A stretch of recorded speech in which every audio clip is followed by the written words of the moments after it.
look, the Epstein class needs to go. I mean, this is a class of rich and powerful people who acted with impunity. While you and I know that if you get a speeding ticket, you've got to pay it or you're going to be in a lot of trouble. These rich and powerful people with extreme wealth who had political friends were basically raping underage girls and saying the rules didn't apply. As promised earlier in the show, Congressman Khanna, thank you for joining me. Thank you for having me. So last time I had you on the show, I gave you just a little bit of shit about how you tend to be the guy who reaches across the aisle, and I talked a little bit about the difference in styles.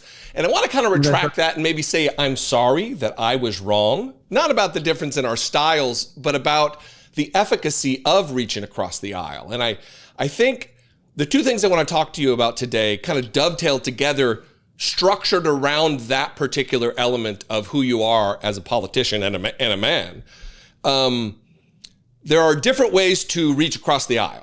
The way that the 7 Democrats and 1 independent in the Senate just did to sell out Americans, in my view, that's not the way to do it. But the way that you're reaching across the aisle with people like Thomas Massie seem to be working in the betterment, or at least with that in mind, of the American people and holding ne'er-do-wells allegedly to account. So I retract my earlier months ago statement and I want to thank you. I know I'm going on and on here before I even give you a chance to talk, but we were scheduled to talk last night. You bumped me for CNN and Caitlin Collins, which I will humbly forgive for the fact that you gave me a clip to talk about today. That's in the second element of when I would talk about the Jeffrey Epstein thing. You're the first Democratic member of Congress to call for Chuck Schumer's replacement. Thank you for that, by the way. What was the last straw for you? Well, thank you for saying that. You don't have to retract what you said. I think that there is a way to build a broad coalition that is populist, that is standing up for working people. And then there's kind of the incrementalist bipartisanship that just preserves a failed status quo. And I have always been for building a broad coalition that is actually serving working class people and a progressive populist agenda. But your caution is actually well taken in terms of what those 7 senators did, 8 senators did. And that's was the final straw for me. If you're not going to stand up to protect healthcare, what are you going to stand up for? If you're not going to fight to make sure that a taxi cab driver in Arizona who has cancer, that their insurance doesn't go up from $44 a month to $6,000 a month. I'm sorry, $2,600 a month. That is a true story. I tweeted out the actual premium increase. If you're not going to fight that, then what are you even doing? And so, Senator Schumer's had a distinguished career. We worked together on the CHIPS and Science Act. He helped pass the Inflation Reduction Act, but he is out of touch when it comes to understanding this moral moment. He's out of touch in terms of understanding the pain of working class folks, young folks. And frankly, he's out of touch on foreign policy, which he's been for a long time since he chair-led into the war in Iraq and then on Gaza. So he can stay in the Senate, but he shouldn't be the face of the party. Yeah, I say this to my audience a lot, that nobody in politics is really entitled to any position whatsoever other than that which the voters give them. And nobody voted, no constituency voted for him to be the minority leader. I think he is not, to put it in Godfather terms, a wartime consigliere. And that is what we call for today with this moment in history. We need someone who is an opposition leader, not a minority leader.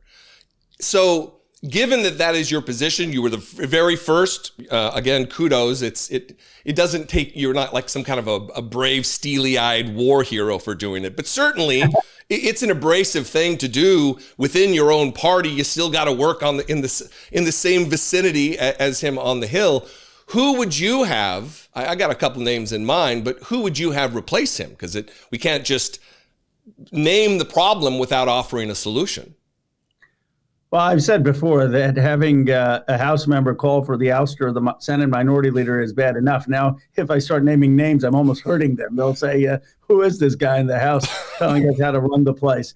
But, there are people I like. I like Chris Van Hollen. I like Chris Murphy. I like Brian Schatz. I like Elizabeth Warren. I mean, there are a lot of people who I think are more up for the fight. Of course, I co-chaired Bernie Sanders' campaign, and I think he can keep doing what he's doing, going around the country, mobilizing a movement and grooming next generation leaders. But for minority leader, there are a lot of possibilities who I think could get the caucus's support. Yeah, I agree. If it were, I don't have a magic Khanna magic wand that I was hoping that you might have to just say, bing, that's who it is. But I think Chris Murphy or Elizabeth Warren would be fantastic. If we're really looking toward a new generation, then that would probably be Chris Murphy. So on to the next topic. I think America has a debt of gratitude to you. You tweeted this the other day in response to I just lost it, in response to a New York Times article that the only reason that these emails from this latest tranche of Trump/Epstein emails are now public is because of Lawrence O'Donnell's show, kind of someone on that program giving the idea to subpoena those documents. And you were instrumental, I'm using definitive syllables here, you were instrumental, if not the tip of the spear, for getting those released. Am I correct about that? Well, look, I don't want to self-aggrandize on this issue. The first thing is the survivors deserve a lot of the credit.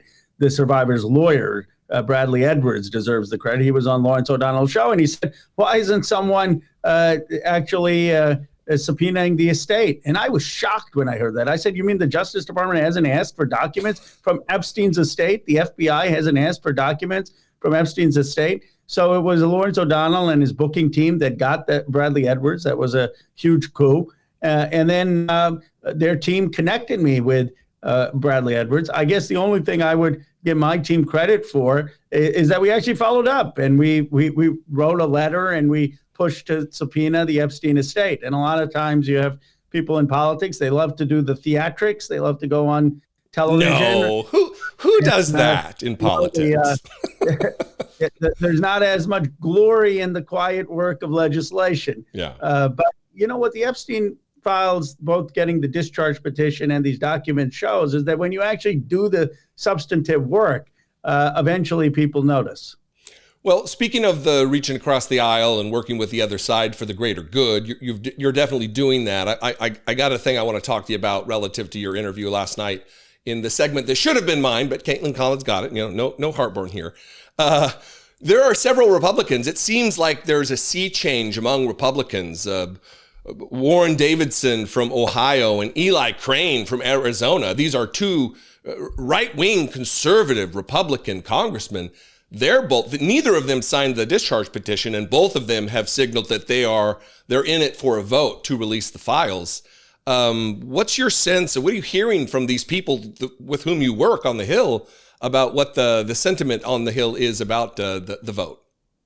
I think we're going to get 50 or so Republicans. I'm hoping we can get a veto proof. That's what Massey and I are working the phones to try to achieve. Look, the Epstein class needs to go. I mean, this is a class of rich and powerful people who acted with impunity. While you and I know that if you get a speeding ticket, you've got to pay it or you're going to be in a lot of trouble. These rich and powerful people with extreme wealth who had political friends were basically raping underage girls and saying the rules didn't apply. And it's this class of people, this Epstein class, that has led to the hollowing out of the working class, to the hollowing out of rural America and factory towns, to the widening economic gulf. The American people, left and right, are sick of it. And so Thomas Massey and I have put together a populist coalition to say we want the Epstein class held accountable. We don't want buildings, university buildings named after them. We don't want scholarships named after them. We want them to be humiliated, even if there is no criminal consequences. They shouldn't just enjoy the perks of fame when they've committed these atrocious acts. Yeah. So if the vote to release the files is successful, and and the DOJ, in my estimation, isn't going to abide by the vote, what's the next step? And do you think that there is a good chance or a better than zero chance of the DOJ ignoring Congress? Well, first of all, we got to go to the Senate, and the bigger the vote, the bit more pressure on the Senate to act. Sure.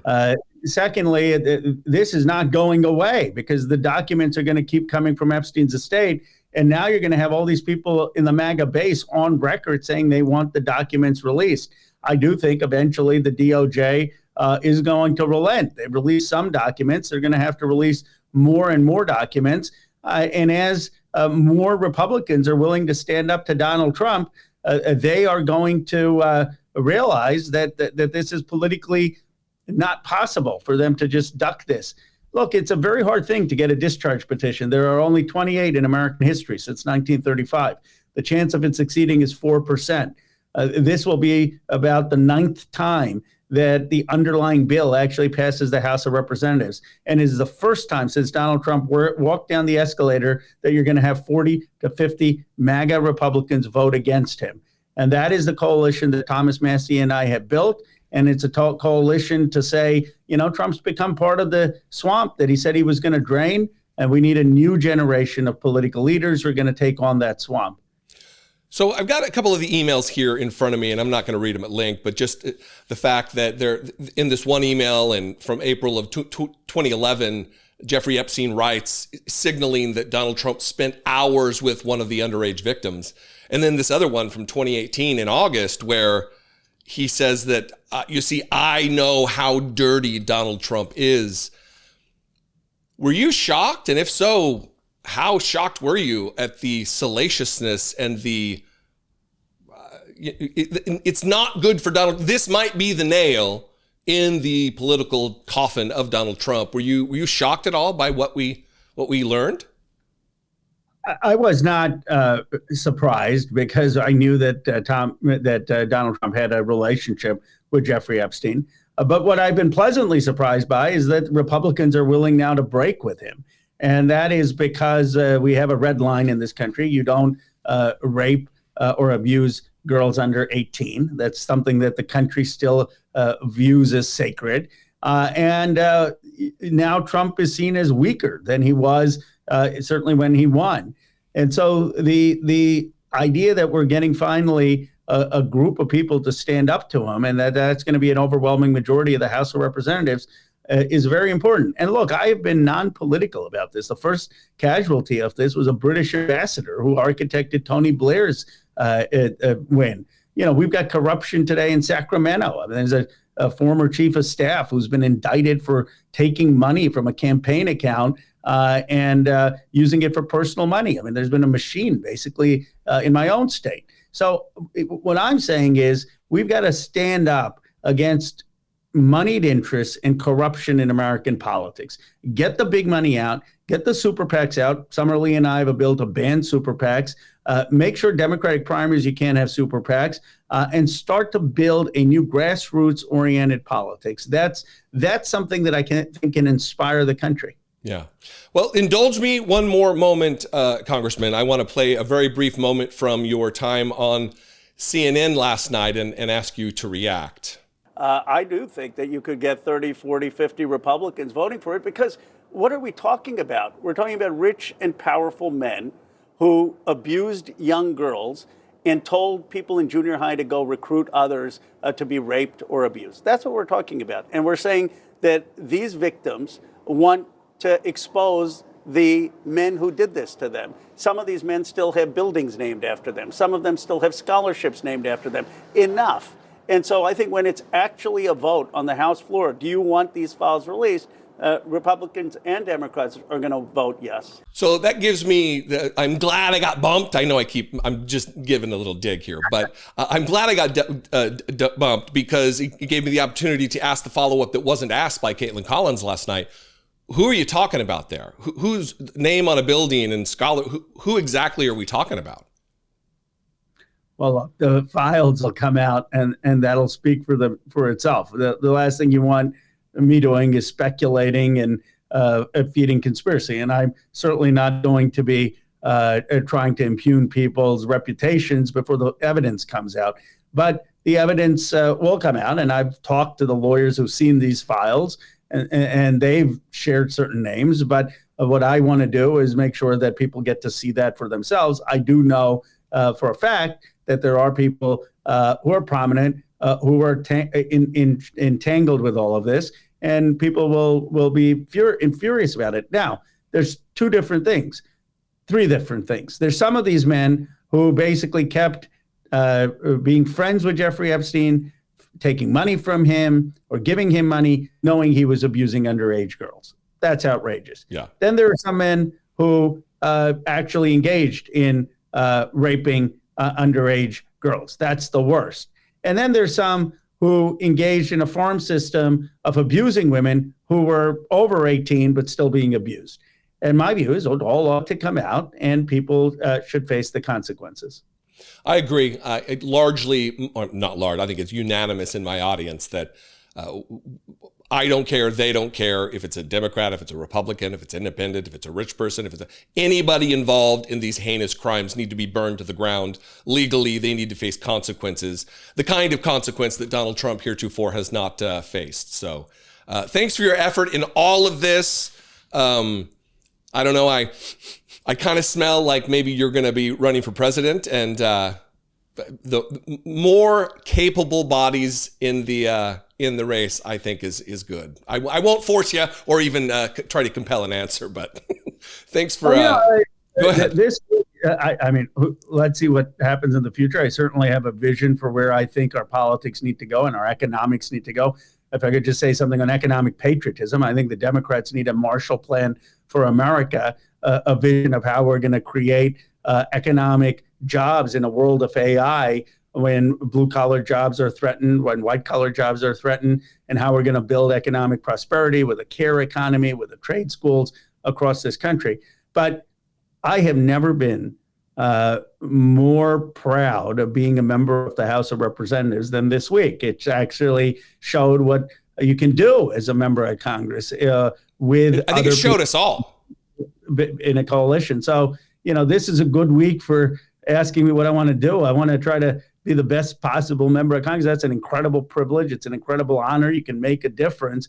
And before the midterms, we still have a year in the minority. And what I want to do is not just come on shows and go on Caitlin Collins, but see how can we do things in this next year to help the American people. One of my colleagues, Sam Liccardo, is working with Kevin Kiley to see, can we get a year or 2 year extension on the ACA tax credits? Yeah, we want it permanent, but can we do something? And I think we need to have that kind of attitude. Yes, we need to obviously resist Trump's lawlessness, but people are hurting. What can we do in this next year without just saying, okay, we're going to wait till we get the majority in the House or we get the presidency? We've got a responsibility to act now. Let's leave it with that. I wholeheartedly endorse that message. Congressman Khanna, thank you for joining me. Thank you. Appreciate it.